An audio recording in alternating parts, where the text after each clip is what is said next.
Hello students, we are continuing our lecture on cell, the unit of life. 8.2 section cell theory के बारे में आज हम पढ़ेंगे।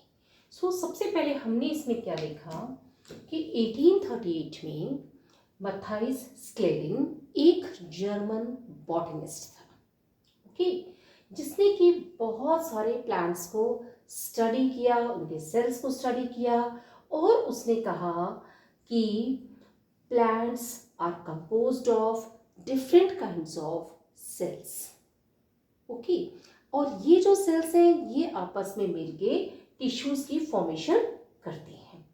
ओके, और इसी टाइम पे 1839 ऑलमोस्ट एक ईयर के डिफरेंस पे थियोडोर श्वैन जो कि एक ब्रिटिश जूलॉजिस्ट था, उसने एनिमल सेल्स को स्टडी किया और उसने कहा कि जो ये सेल्स होते हैं इसमें एक थिन आउटर लेयर होती है, ओके, और ये जो थिन आउटर लेयर होती है, इस आउटर लेयर को अभी जो प्रेजेंट टाइम में हम इसे प्लाज्मा मेम्ब्रेन कहते हैं।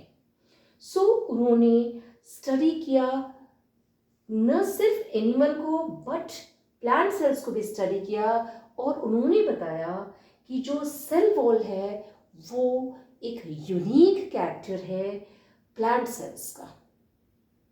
ओके, देन अपने जो एग्जामिनेशन है जो एनिमल सेल्स पे है और प्लांट सेल्स पे है, उस सारी के बेसिस पे शॉन ने प्रपोज किया हाइपोथेसिस, और उस हाइपोथेसिस में था कि bodies of animals and plants are composed of cells and cell products.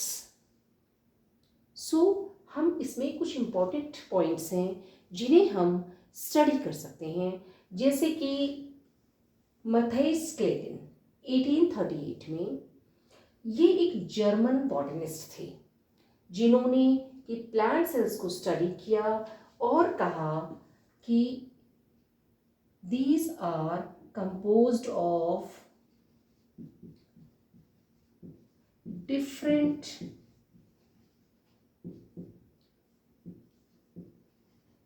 kind of cells, और ये जो सेल्स हैं ये टिश्यूज बनाते हैं एंड सो ऑन। नेक्स्ट है 1839 थियोडोर श्वैन जो कि एक ब्रिटिश जूलॉजिस्ट थे, इन्होंने एनिमल सेल्स को स्टडी किया और कहा कि they had thin outer layer, और इसे प्रेजेंटली हम कहते हैं प्लाज्मा मेम्ब्रेन। ओके, देन उन्होंने प्लांट सेल्स हैं उन्हें भी स्टडी किया और उन्होंने कहा कि जो सेल वॉल है वो एक यूनिक कैरेक्टर है प्लांट सेल्स का, और अपनी प्लांट्स और एनिमल्स की स्टडी के बेसिस पे उन्होंने हाइपोथेसिस दिया था कि जो बॉडीज हैं एनिमल्स और प्लांट्स की, they are composed of cells and products of cells. तो इसमें कुछ चीज़ें जो याद रखने वाली है वो हम इस तरह से याद कर सकते हैं, जैसे कि प्लांट्स पे स्टडी किसने की है। इसमें बहुत कंफ्यूजिंग होता है कि हमें पता नहीं चलता कि इन दोनों में से किसने प्लांट्स पे स्टडी की है। तो हम क्या देखते हैं कि यहाँ पे एल आ रखा है, एल का सीधा सा मतलब है प्लांट्स, PLANTS। प्लांट्स में भी एल कॉमन है और स्क्लेडिन में भी एल कॉमन है। और एनिमल्स की स्टडी के लिए थियोडोर श्वैन है जिन्होंने की एनिमल्स पे स्टडी की थी, तो इनमें ए आता है ये, और ये ए है that goes with the animal. हमें अगर कंफ्यूजन हो तो हम इस तरीके से इसे दूर कर सकते हैं। दूसरा है कि जो स्क्लेडिन एल प्लांट्स वाला, इसका मतलब ये एक बॉटनिस्ट था, और जहां जो बॉटनिस्ट है उसके साथ दूसरा बी नहीं आएगा, इसका मतलब वो ब्रिटिश का नहीं है। ओके, बॉटनिस्ट के साथ आएगा जर्मन, ओके, और जो जूलॉजिस्ट है वो ब्रिटिश ब्रिटिश का है। तो ये बी और ये बी एक साथ नहीं आएंगे। तो हम ये क्लियरली समझ सकते हैं कि यहाँ जो प्लांट वाला है वो बॉटनिस्ट है और वो ब्रिटिश का नहीं है। तो हमारा कंफ्यूजन अपने आप इसमें दूर हो जाएगा। दूसरा शॉन है, वो एनिमल सेल्स को जिसने मेजॉरिटी में स्टडी किया था, हालांकि इन्होंने प्लांट सेल्स को भी स्टडी किया है।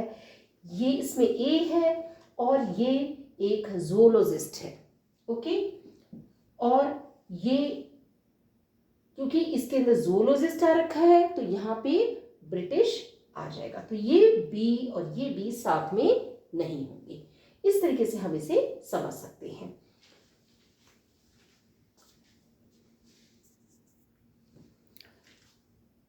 नेक्स्ट पैराग्राफ है जिसके अंदर हम देखते हैं कि सेल थ्योरी किसने दी थी? स्क्लेडिन और श्वेन दोनों ने दी थी। अब इस थ्योरी की में बताया गया कि all plants and animals are composed of cells and products of cells. लेकिन इसकी एक ड्रॉबैक थी, और इसकी ड्रॉबैक क्या थी? did not explain how the cells are formed. Okay, और इसी वजह से 1855 में रुडोल्फ वर्चो आए जिन्होंने ये एक्सप्लेन किया कि new cells are formed from pre existing cells. नए सेल्स हैं वो जो पहले के सेल्स हैं उनके डिवीजन से बनते हैं। और उन्होंने एक मॉडिफाइड सेल थ्योरी हमें दी जिसमें उन्होंने श्वेन और श्लेडिन ने जो बताया था उसे एक फाइनल शेप देते हुए उसके अंदर दो चीज़ों को इंक्लूड किया। तो हम कह सकते हैं कि मॉडिफाइड सेल थ्योरी है वो रुडोल्फ वर्चो ने दी थी। और इसमें क्या चीज़ें शामिल हुई थी? All living organisms are composed of cells and products of cells. और दूसरी चीज थी cells arises from pre existing sales.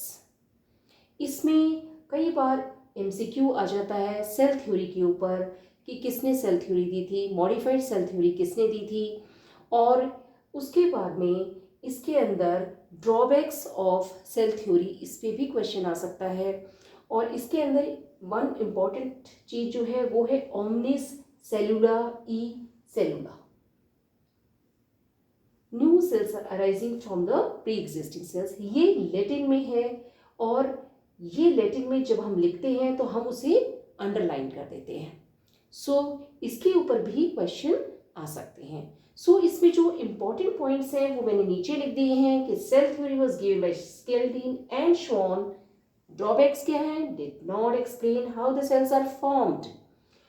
फिर रुडोल्फ वर्चो है जिन्होंने कहा 1855 में new cells are form from pre existing cells. जो प्रीवियस सेल थ्योरी स्केल्डिन और श्वेन ने दी थी वो दी थी 1838-39 के अंदर। सो ये आफ्टर ए गैप आए हैं और इन्होंने कहा कि new cells are form from pre existing cells, और इन्होंने मॉडिफाइड सेल थ्योरी दी है जो कि कहती है all living organisms are composed of cells and products of sales.